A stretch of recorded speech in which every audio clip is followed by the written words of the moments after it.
បេះដូងទេមានឃើញបេះដូងអូនទេផ្ញើជូនមាសមេលើរូបដែលបងហោ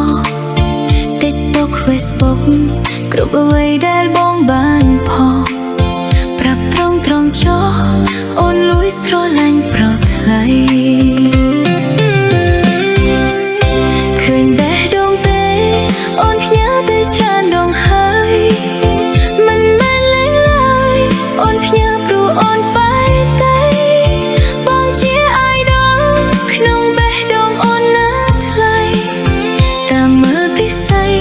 ធ្លាក់ក្នុងអូនលំស្នេហ៍ស្ងួនផ្ញើបេះដូងផងនួលអូនទទួលផងស្នេហ៍ចាប់អារម្មណ៍ទេ